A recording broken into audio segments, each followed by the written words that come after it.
আলাইকুম রহমতুল্লাহ বারাকাতু। আমি আজকে যে বিষয়ে বলবো সেটা হচ্ছে নোবেল পুরস্কার। সারা বিশ্বটা এখন নোবেলে জ্বলতাছে, নোবেলে জ্বলতাছে। এই নোবেল পুরস্কার দাও দাও করে বিভিন্ন দেশে আগুনটা ধরায় দিছে।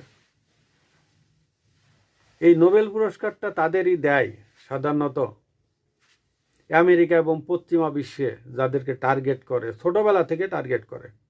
এই টার্গেট করে এদেরকে দেয়। আমি এই নোবেল পুরস্কার এর বিষয়ে আজকে তো প্রথমে করব, এরপরে আমি বিস্তারিত জেনে মোটামুটি এরপরে যদি আল্লাহ বাঁচায় রাখে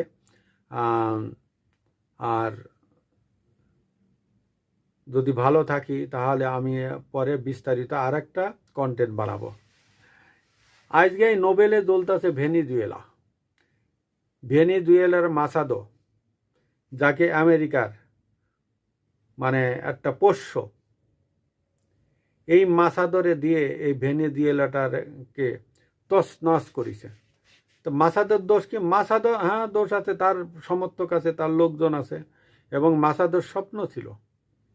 মাসাদো যখন ইটাকে মাদুরোকে ধরে আনে আমেরিকা, তখন মাসাদো একটা সাথে সাথে বিবৃতি দিয়েছিলেন, আমি ভেনিজুয়েলার দায়িত্ব নেওয়ার জন্য প্রস্তুত।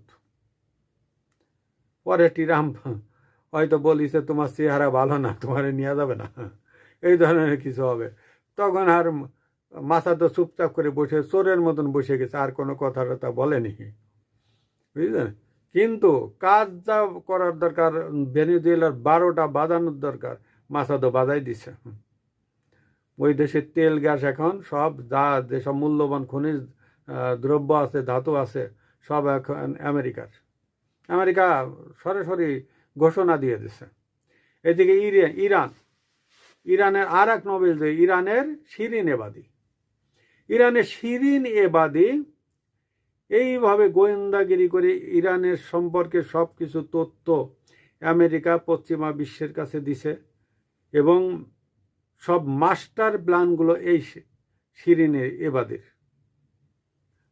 এবং এর আগে ছেলে রেজা শাহ পাহলবির ছেলে, ও আর এক কি পাহলবি যেন, উনিও আছে, কিন্তু ওতে আস্তে একটা ছাগল, ও না, ওরেও ট্রাম্প ওই মাসাদোর মতন আউট করে দিছে। এখন এই শিরিন এবাদিও আবার একটা স্টেটমেন্ট দিছে, ইরানের জনগণ চাইলে আমি ক্ষমতা নিতে রাজি আছি। মানে আমেরিকা নিশ্চিত, পশ্চিমা বিশ্ব, ইউরোপীয় ইউনিয়ন নিশ্চিত ছিল যে এবার খামেনি সাহেব যাচ্ছে, খামেনি